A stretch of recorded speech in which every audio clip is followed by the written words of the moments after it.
She demanded, "Choose. It's me or your pathetic friend." After meeting him once, I said, "Easy choice." When she realized my pathetic friend was a billionaire who'd offered me a CEO position at his new startup, the ultimatum suddenly vanished. I, 29 male, am sitting in my apartment right now, boxes half packed, trying to process the last 72 hours.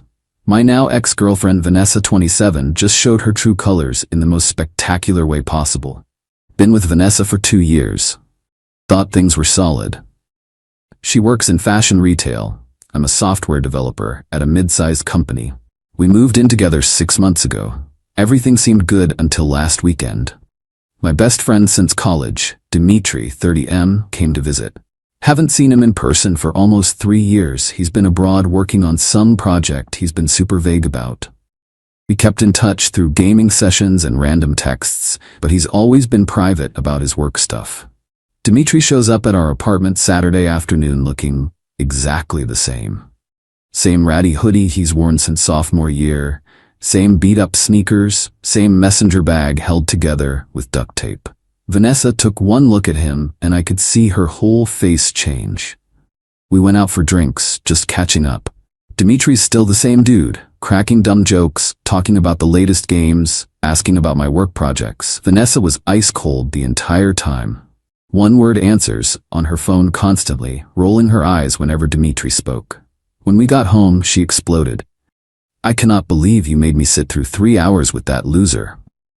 "That loser is my best friend, Vanessa. He's pathetic. Did you see his clothes? He probably still lives in his mom's basement playing video games all day. You're almost 30, Jake. You need to surround yourself with successful people, not deadbeats."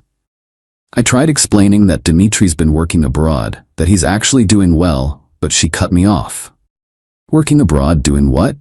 Teaching English to kids? Being a digital nomad blogger? Please, he couldn't even be bothered to dress decently to meet your girlfriend." The argument escalated. She said I needed to level up my friend group, that Dimitri was holding me back, that successful people don't hang around with bums. Then she hit me with it. "Choose. It's me or your pathetic friend. Are you serious right now?" "Dead serious. I'm not going to be embarrassed by your loser friends anymore. Either you tell him you can't hang out anymore, or I'm done." I laughed. Actually laughed. "Easy choice." She smiled, thinking she'd won. "Good. Text him now, that." "I choose Dimitri." Her face went through about 5 different emotions. "You're joking." "Nope. If you're making me choose between my best friend of 10 years and someone who judges people by their clothes, that's the easiest choice I've ever made." She called me an idiot, said I'd regret this, that I was choosing poverty over success. Slept on the couch that night. She was gone when I woke up Sunday, went to stay with her friend Cassidy. Monday morning, I'm at work when I get a text from Dimitri. "Hey man, can we grab lunch? Need to talk about something." We meet up at the sandwich place. He looks uncomfortable. "So, did Vanessa text you yesterday?" My stomach drops. "No, why?" He pulls out his phone, shows me messages. Vanessa had found him on Instagram, messaged him saying she wanted to apologize for being rude, asked if they could meet for coffee to clear the air because she felt terrible about her behavior. I didn't respond yet. Wanted to check with you first. "Thanks, man. We actually broke up Saturday night." "Wait, what? Why?" I explained the ultimatum. Dimitri goes quiet, then says, "Jake, there's something I need to tell you. The project I've been working on, I sold my company last year. The whole working abroad thing, I was setting up offices dealing with the acquisition." "You sold your company?" "Yeah, to Microsoft. For a lot." "How much is a lot?" He mumbles something. I make him repeat it. 9 figures. 9 figures. "Dude, why didn't you tell me?" "Because I didn't want our friendship to change. I'm still the same guy. I still wear the same crappy hoodie. I just have money now." Then he drops the other bomb. "I'm starting a new venture. AI-focused startup. I want you to be my CTO. That's actually why I came to visit." I'm sitting there, sandwich halfway to my mouth, processing that my pathetic deadbeat best friend is worth hundreds of millions and wants to offer me a C-suite position. "Okay," I say. "About Vanessa." We look at her messages again. After her initial apology, she'd sent a selfie. Then another message about how she'd misjudged him, how she'd love to get to know the real Dimitri. "This is hilarious," I say. "She has no idea about the money." Actually, Dimitri grins. Want to have some fun? And that's how we decided to expose exactly who Vanessa really was. Update 1. The plan was simple. Dimitri would meet Vanessa for coffee, act normal, and see how far she'd take things. I gave him full permission. Honestly, I wanted to know if my suspicions about her were right. Wednesday afternoon, they meet at some bougie coffee place she suggested. Dimitri texts me updates. D. She showed up in a dress, like a dress, full makeup. She's touching my arm a lot, laughing at everything I say. Now she's apologizing for Saturday, saying she was PMSing. Oh God, she's crying. Fake crying about how Jake doesn't understand her. She just said you're too focused on your little coding job to see her needs. That last one stung, NEL. My little coding job paid for most of our dates, groceries, and utilities, while her retail job barely covered her car payment. Dimitri played along perfectly. Told her he understood how difficult it must be dating someone in tech who doesn't appreciate fashion and culture. She ate it up. Then she escalated. Started asking about his work, his travels. He kept it vague, but dropped tiny hints, mentioned flying business class, staying at nice hotels for work, having to manage teams across multiple countries. Wow, you must be really important at your company. I do all right. Actually, I'm transitioning to a new project soon. Oh, what kind of project? Starting a new company, looking for the right people to join the leadership team. Her eyes lit up like Christmas. She started talking about her experience in brand management. She folds clothes at Nordstrom, and her eye for talent. She posts outfit pics on Instagram. Then, and I swear Dimitri recorded this part, she leans in close and says, "You know, Jake never really appreciated ambition. He's sweet but not very driven. Not like you." My best friend, bless him, just nodded sympathetically while this snake bad-mouthed me to my face. She suggested they meet again Friday for drinks, to discuss your new venture properly. Jake doesn't need to know, he wouldn't understand anyway. Dimitri agreed, then immediately sent me everything. Screenshots, the audio recording, even a selfie she insisted on taking where she's practically draped over him. But the real kicker came Thursday morning. Vanessa texted me. "Been thinking, maybe I overreacted about your friend, we should talk." Then an hour later, "I miss you, baby. Can I come home?" Then, "Made your favorite dinner, come home after work." I didn't respond. I was busy packing my stuff and talking to my landlord about breaking the lease. See, the apartment was mine before she moved in. She's not on the lease. She just assumed she lived there now. Meanwhile, Dimitri had another surprise. Turns out he didn't just want me as CTO. He'd already incorporated the company, set aside equity, and had papers drawn up. The offer was insane. Double my current salary plus 15% equity in a company he was funding with 8 figures of his own money. "Even if we fail spectacularly, you'll be set for life in 5 years, he said. Thursday night, I signed the papers, then texted my boss that I'd be giving notice Friday. Then texted Vanessa, "Sure, let's talk tomorrow night, 8 p.m. Friday was going to be beautiful. Update 2 Friday afternoon, Vanessa texts Dimitri that she needs to reschedule their drinks. Family emergency, she claims. Reality, she's planning to ambush me with a reconciliation dinner.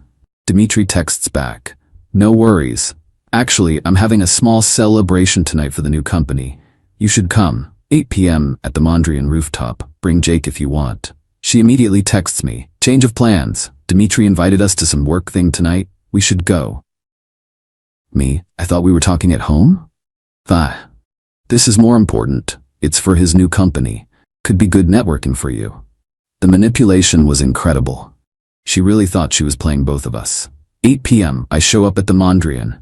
It's not a small celebration. Dimitri rented out the entire rooftop bar. There's probably 50 people there. His lawyers, potential investors, some early hires he's been recruiting. Everyone's in cocktail attire. Except me. I'm in jeans and the t-shirt I wore to pack my stuff all day. Vanessa's already there in a skin-tight dress that probably cost half her paycheck. She rushes over hissing, "Why didn't you dress up? You're embarrassing me. You said it was just drinks." With important people. God, Jake, this is why you'll never.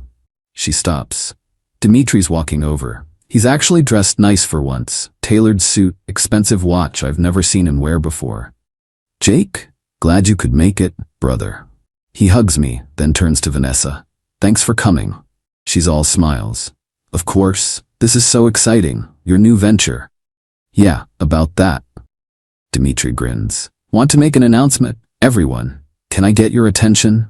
The crowd quiets down. Vanessa's practically vibrating with excitement, probably thinking she's about to be introduced as someone important. First, I want to thank everyone for believing in this crazy idea. When I sold my last company, I promised myself the next one would be built with people I trust, people with integrity, people who've proven themselves. Vanessa's nodding along, glancing at me with this smug look, which is why I'm thrilled to announce our new CTO, my best friend and the smartest engineer I know, Jake Morrison. The crowd applauds. Vanessa's face goes white. She turns to me, mouth open. Surprise, I say. Dimitri's not done. Jake's been my tech advisor for years, even while I was building the last company. Couldn't have done it without him. When I told him about the acquisition last week, first thing I did was lock him down for this role. Last week? Vanessa whispers. Oh, right. I sold my last startup to Microsoft. Did I not mention that when we were having coffee? Must have slipped my mind. Someone hands me champagne. People are coming up to congratulate me. Vanessa's just standing there, frozen. Then Dimitri delivers the kill shot. Actually, Vanessa, I should thank you too. Me? Yeah. If you hadn't given Jake that ultimatum last Saturday, what was it? Choose me or your pathetic friend? He might have taken longer to accept my offer. But when someone shows you exactly who they are, makes the decision easier, right? He says it loud enough for everyone nearby to hear. A few people snicker. Someone whispers, gold digger. Vanessa's face goes from white to red. Jake, we need to talk. We really don't. But I live there. My stuff. Your stuff's in boxes by the door. Building management knows you're picking them up tomorrow. You're not on the lease, so you can't just kick me out. I'm not kicking you out. I'm moving. Gave notice yesterday. New job comes with a relocation package. She turns to Dimitri, desperate. This is a misunderstanding. Jake and I were just taking a break. We're working things out. Dimitri pulls out his phone. Really? Because Wednesday you said, and I quote, Jake's sweet but not very driven. Not like you? Want me to play the recording? People are straight up staring now. Vanessa looks around, realizes she's become the entertainment. You recorded me? You tried to seduce your boyfriend's best friend 2 days after dumping him for being friends with a loser. Yeah, I recorded you. She throws her champagne in Dimitri's face. Security immediately moves in. As they're escorting her out, she screams, You'll regret this, Jake. Both of you. I'll sue. For what? Dimitri calls out, wiping his face with a handkerchief. Hurt feelings? After she's gone, the party continues. I meet my new team, discuss the move to Austin where we're setting up the main office. The equity package alone is life-changing. The salary bump means I can actually buy a house. You good? Dimitri asks later. Yeah, just processing. 2 years, man. 2 years of her showing you who she was. You just finally saw it. He's right. Looking back, there were so many red flags. The way she'd criticize my friends, my hobbies, my job, always pushing me to be someone else, someone better, but only her definition of better. Thanks for having my back, I say. Always, brother, always. Final update. Writing this from my new place in Austin, corner office with a view of the hills. Still feels surreal sometimes. The last 2 months have been instructive. Vanessa didn't go quietly into the night. First, she tried the social media route, but not the typical, he's an abuser playbook. No, she went with successful woman, intimidated, insecure men who couldn't handle her ambition. The posts were comedy gold. Her Instagram became this weird motivational page about knowing your worth and not dimming your light for weak men. She'd post selfies with quotes like, a queen recognizes game, and real men can handle ambitious women. Her friend Cassidy even jumped in, posting about how some men are so threatened by female success, they'll sabotage relationships. Mind you, Cassidy's success is her MLM jewelry business that lost $3,000 last year. But then someone, definitely not Dimitri's assistant who happened to be at the party, leaked the security footage of her being escorted out screaming about suing us. Someone else, definitely not me, might have commented with the audio of her calling me not very driven, while trying to seduce my best friend. The post stopped after that, but Vanessa wasn't done. She tried to claim I owed her relocation expenses since my new job forced her to find a new apartment. Sent me an itemized bill for $500, including emotional distress, job search coaching, and, I kid you not, wardrobe replacement, because she'd bought clothes to match my lifestyle. Dimitri's lawyer sent her a cease and desist letter. Included the recordings and messages as exhibits. Suggested that attempting to extort money through false claims while having evidence of her attempting to seduce someone for financial gain might not end well for her. She tried one last play. Showed up at my old company 3 weeks after I left. Told the receptionist she was my fiancée. We never discussed marriage. And there was a family emergency. When they called me to verify, I told them I didn't know anyone by that name. Security footage shows her having a complete meltdown in the lobby. But here's the thing about entitlement. It always overplays its hand. Last I heard through mutual acquaintances, she got fired from Nordstrom after missing too many shifts for her networking opportunities, aka trying to date up. Moved back in with her parents after Cassidy kicked her out for trying to seduce her boyfriend. Pattern much? Started a consulting business focused on personal branding for ambitious women that has 0 clients. Still posts about how she escaped a toxic situation and chose herself. Meanwhile, our startup just closed Series A funding. My equity is already worth more than I made in the last 5 years combined. We're hiring aggressively, building something genuinely innovative. And Dimitri was right. We're still the same dudes who game until 3 a.m., just with better equipment now. The funniest part? About a month ago, Vanessa made a new Instagram account and tried to follow both of us. Her bio read, CEO of her last name consulting, transformational brand strategist, living my best life. We blocked her immediately, but not before screenshotting. Dimitri had it framed. It hangs in our office kitchen with a plaque that reads, "Remember, easy choice." Looking back, I'm grateful it happened. Not for the drama or the pain, but for the clarity. When someone tells you to choose between them and the people who've always had your back, they're really telling you everything you need to know about them. Vanessa thought she was trading up when she tried to seduce a successful man. What she never understood is that success isn't about the clothes you wear or the car you drive. It's about integrity, loyalty, and knowing who your real friends are. She wanted me to choose between her and my pathetic friend. She was right, it was an easy choice. I chose the friend who had my back for a decade over someone who showed her true colors the moment she thought she found a better option. Best decision I ever made. Oh, and that ratty hoodie Dimitri wore? He had it framed too. It's in the lobby of our office with a sign. Dress for comfort, not to impress. The right people won't care. Every new hire asks about it. We tell them the story. It's become part of our company culture. Judge people by their character, not their appearance.